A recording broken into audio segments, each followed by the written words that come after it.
মেথি শাক করবো বলে আলু কেটেছিলাম, আর এদিকে বাঁধাকপিও কেটে ফেললাম।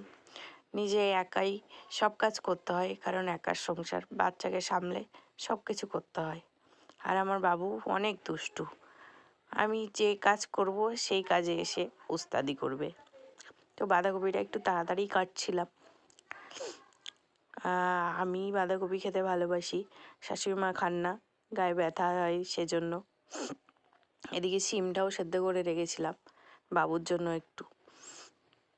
আমি একটা উনুন বানিয়েছিলাম, সেটা রোজ দিন আমার বাবু ভাঙে আর আমি ঠিক করি। এবার মেথি শাকের জন্য আলুটা লাল লাল করে ভেজে নেব।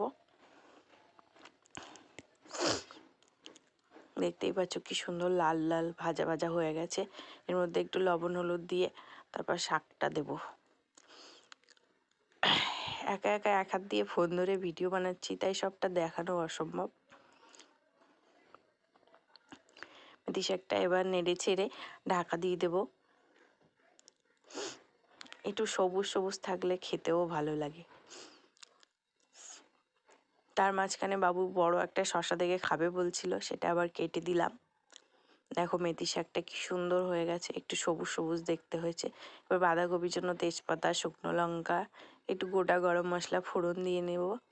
লাল লাল হয়ে গেলে তার মধ্যে বাঁধাকপিটা দিয়ে দিয়েছি, আলুটাও সঙ্গে দিয়েছি, কারণ আলুটা অনেক তাড়াতাড়ি গলে যাচ্ছিল। সব মশলা দিয়ে একেবারে বসিয়ে দিয়েছি বাঁধাকপিটা। ভালোভাবে একটু শুকনো শুকনো করে নেড়ে চেড়ে নামাবো, কারণ আমার হাজব্যান্ড আবার শুকনো না হলে বাঁধাকপি খান না।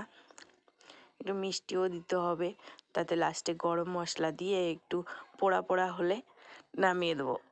আর এদিকে বাবুর জন্য একটু মুসুর ডাল করেছিলাম ইন্ডাকশানে, সেটা পেঁয়াজ ফোড়ন দিয়ে নামিয়ে নিলাম।